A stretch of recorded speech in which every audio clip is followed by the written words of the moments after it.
এগুলো পালন করি, এগুলো যে পালন করবে না তার ঈমান থাকবে না। সেজন্য সকলকে বলছি ফজর বেলায় উঠে আগে নামাজটা পড়বা, ঠিক আছে? তারপরে অন্য কাজ হবে। হাসতে কেন? যদি উঠতে না পারো, যখন ঘুম থেকে উঠবা তখনই ওযু করে নামাজটাকে পড়বা, তারপরে অন্য কাজ, ঠিক আছে ভাই? আর যখন ঢুকবা বাড়িতে সালাম দিবা। আচ্ছা, মিথ্যা কথা বলবা না কেউ। গতকালকে কেউ সালাম দিতে বাড়ি ঢোকার সময়? কেউ হাত তোলো, কে সালাম দিত?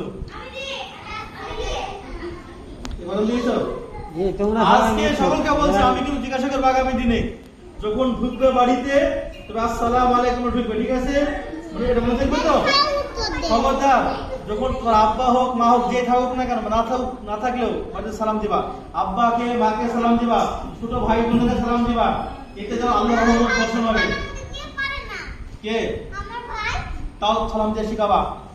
এই আমরা কি চাই না? একটা কথা বলছি, আমরা কি চাই যে আমাদের বাড়িতে বিপদ হোক? বলো, চাই? আমরা শান্তি চাই, রহমত চাই, বরকত চাই, সালাম দিবা। এটা রহমত চাই, বরকত চাওয়া, বুঝতে পেরেছো? সেজন্য সালাম দিবা।